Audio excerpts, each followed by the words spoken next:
Bye Bye Birdie on stage, and again I went, okay, that's what I'm doing. And I never looked back. Yeah.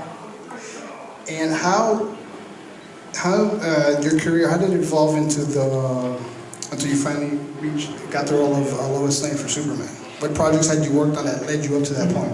Because I was brought up in Canada and not the United States, there was a lot of government funding for the arts. So there's a television station called the Canadian National CBC, like BBC in England, and there was also the National Film Board, and they could afford to take a chance on unknowns.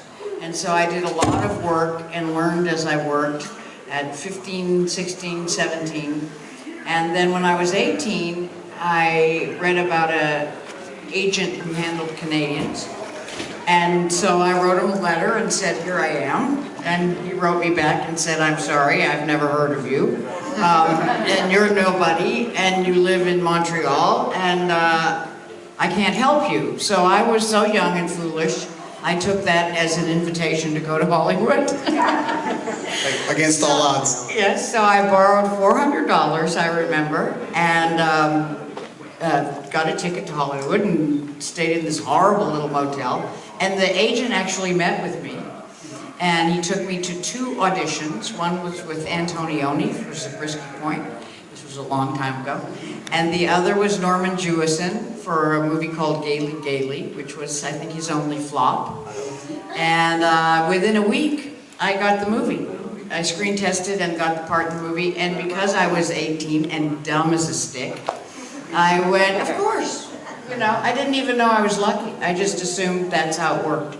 And so that was my first Hollywood movie at 18. And I made 9 movies before I made Superman. Which leads me to my next question. How did Superman come about? Well, I was living in Montana, where I live now, with a writer I'd fallen in love with, but he was a terrible chauvinist and he didn't think women should work. Ouch. So there was an expiration date on that relationship, and I knew I had to get a job and then I could get out of the marriage. So I read again about this movie Superman they were casting, and I called an agent who had been a friend of mine, and I said, quick, you have to get me an audition. And so I went down and auditioned, and then they flew me to London, and I got the part, and it was the end of the marriage. And the beginning of my new life. Miami there. Yeah. Did you know what you were getting into? I had no idea because my mother was an English teacher. I don't know if anyone here has a mother who's an English or history teacher, but they're very strict about what you can and can't read.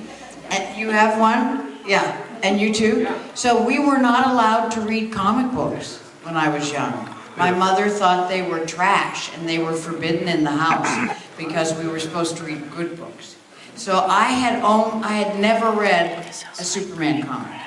And I had a stepson who was 9, and I said, quick, do you have any comics I can read? This was before the audition. And they gave me a comic. I read it. It had the Daily Planet staff in a bowling game against these terrible women's liberation women. And I was a terrible women's liberation woman. So I went, this is garbage. I can't do this. Anyway, so that was the only one I read. And I really didn't understand what a huge phenomena it was. So after we made the movie, and we had to go around and do press, people would say things like, what are the properties of kryptonite? And I had no idea. I didn't have a clue, so I felt very stupid. Aside from your steps, what other preparation?